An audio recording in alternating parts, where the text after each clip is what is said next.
Hey, it's your professional sarcastic man and seeker of attention, Oz Chris, here with reviews on Justice League Odyssey number 6, Mighty Morphin Power Rangers number 36, and X-Force number 3. So starting off with JLO, Last of the New Gods, which is in reference to Darkseid. Darkseid kind of technically is the last of the new gods, but while he is the last of the new gods, we have a first in this book. This is Dan Abnett's first issue. He has taken over from Joshua Williamson, and I will say I've got some expectations, and I'll talk about that after reviewing this one. So JLO number 6, Last of the New Gods. So this issue follows two parts. So Darkseid has gotten his other box, which he will use to help turn the Ghost Sector into a new apocalypse to lead an invasion. Lead an invasion across. If I remember, it's described either the entire universe or the multiverse, but he's got some hindrances to his plans. A tribe called the Abnett that used to be loyal to Darkseid have been reprogrammed by Brainiac to stop him, and he later on meets something that is connected to the new gods, which could prove to be a real problem to his plans. That is, as it specifically hunts down any last of the new gods, but the main part is the JLO heading to Tamaran, finding a way to stop Darkseid. But Jessica is a bit hesitant on that. She's faced Darkseid before. Darkseid has manipulated all of them to being here. They don't know how powerful he is once again. And also, it's also a personal reason for Jessica as to why she wants to turn this ship around. As she says, she's losing energy in her power ring. She can't access her power battery. She's losing energy, and as she says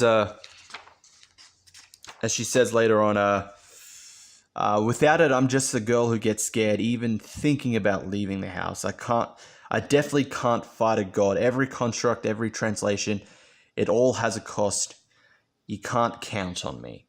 So it's good that we're seeing more of a Jessica is still not a perfect character. She is still slightly flawed. She has gotten over her anxieties and fears of being a Green Lantern, but not as a person. Like, if you've read Green Lanterns, the first story arc and little bits later on show this perfectly of Jessica trying to get over her self-doubt of becoming a Green Lantern because of her anxieties and her flaws. So it's good to see that's still kind of a recurring thing, and it wasn't just completely taken away. No, she's overcome the Green Lantern part, but as herself, as a person, it's not completely gone yet, and she's still working on it. So the group crash land on Tamaran, which is not looking like a beauty. It's almost being burned away, as Blackfire, Starfire's sister, says, and she blames them for what is happening. And also, Blackfire learns a very valuable lesson: don't trust Darkseid. He did uphold his end of the promise. He will spare Tamaran and let her rule it as its queen. But, as she says, but this reign of fire, this cosmic death, this is how his promises are kept. He so generously left me a dying world that was about to burn away anyway. So what caused them to crash was this cosmic wave, which I believe it has connections to when the Source Wall was destroyed in Justice League Annual, as Cyborg says it has similar energy to the Totality, if I remember correctly and can find it. Yes, he's seen this before. It reads like the Totality. Source energy from beyond the wall. The most ancient force of creation, transmutation. Yes. So now that and not willing to ally with her sister and her team, believing they are the ones at fault for helping Darkseid achieve his plans, she attacks them. So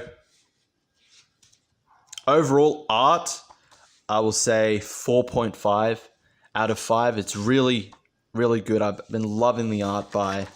Ooh. Who did the art again? I always forget because the artist changed sometime.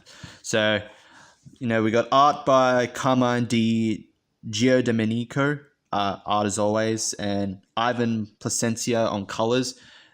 Both have been doing a great job with this, and it's really great and awesome art. You got the cover by the two as well, so they're also doing the covers now. Cover, I'm gonna say 4.5 or 4 to 4.5 out of 5 of that one. Really good cover. Story, we'll go 4.5 as well. So we're averaging out 4.5 for Justice League Odyssey. And also, as I said, I have expectations with this as Dan Abnett is on it, and he's one half of the team that brought a lot of greatness to like the cosmic side of Marvel with like Guardians of the Galaxy. So this is in his field of cosmic teams, etc. So hopefully it's really, really good. But so far with this first issue, a very good start, a very great start to his run on Justice League Odyssey. So on to Mighty Morphin Power Rangers number 36. So after the events of technically issue number 34, as 35 was the Heckle Dark Ranger origin, all the Rangers are helping set up a resistance against the Praetor. They're going from planet to planet, helping their inhabitants build their own defenses to fend off against the Praetor. But mainly it's just an R&R session. They're all helping to they're all learning about one another, and especially about all of these new characters, especially like Remy and all that. And also the relationship between Tanya and Mike is developing. That's been hinted upon within the previous issues. And the Praetor is messing them. Very obviously, this is just the Praetor messing with them. And as it turns out, he's not loving the fact that the planets that he's subjugated under his rule are now starting to resist. So what does he do? He destroys a planet and lets it pretty much freeze to death. No, not a planet. He destroys a star, as Tanya says. He attacked its star 100 million miles away. It froze. He killed it. So, but mainly they need to find a way to properly charge the Solaric so everyone can keep their powers. And they find a source which is very familiar to the Power Rangers lore. So I'll leave it there. Art I'll say 3.5 to 4 out of 5. Art was good and solid for the most part. There was some parts where the faces were a bit off, but I will say art was at least a 4. I'll say 4 out of 5 for the art. The art was good for the most part. Story, I'm gonna say 3 out of 5. This was a majority of this was really filler. I think the only parts that really had something to do with the overall plot were the start and then towards the end. So, but it had a little bit of kind of unnecessary fillerish aspects to it. So, 3 out of 5 for the story. It's in the middle. It's at an average. Not bad, but was it really necessary? And also, something to point out. Apparently, some of the Rangers that don't have their powers are kind of jealous that there are some that still have their powers. like as Connor says, I miss it. The powers, made me feel connected and important. I know that's selfish. And the thing is, this is a recurring theme with Power Rangers. It's just, they're more than just their powers. Even if they don't have their powers, they will always and will be Rangers. So it feels a bit off. It feels a bit unnecessary for this. It is just mainly focused on these teams, and they've given an actual reason why only they have their powers. The Solarix is powering not only its own powers as the Solar Ranger, but theirs as well. So it's very limited, and it's starting to drain since they need to go find more power for it. So maybe everyone else will get their powers later on, but it's just an unnecessary part. And like I said, it's just a common thing for like everyone is still a Ranger even if they don't have their powers. It's always their kind of their personality fighting for what's right, etc. They don't need to transform to become a Power Ranger. So yeah, that's why I'd say like average, 3 out of 5 for the story. Cover, 5 out of 5. I can't really argue against a Jamal Campbell cover. His covers are always amazing. This is a great just action shot of the Solar Ranger morphing. So definitely, 5 out of 5 for the cover. So that's it for MMPR number 36. On to X-Force number 3. So, sorry. So X-Force are attacked by the robots sent by the General Constantine, if I remember correctly, fighting off against them to protect some of the transmutant refugees, while Deathlock and another mutant disguised as a soldier decide to break into the federal house. But Deathlock is betrayed, and while also Boom Boom finally arrives into this story, and Ahab reveals his true allegiance. Is very obviously he's going to betray Constantine and the rest of the transient military as well. And you finally have a good moment of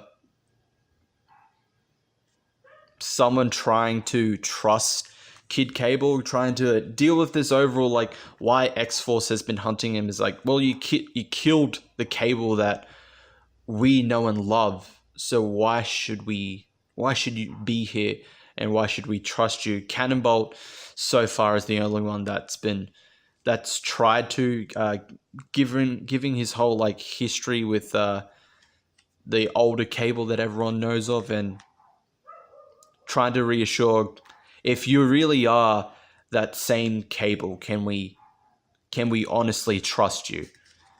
So finally dealing with that whole aspect as well.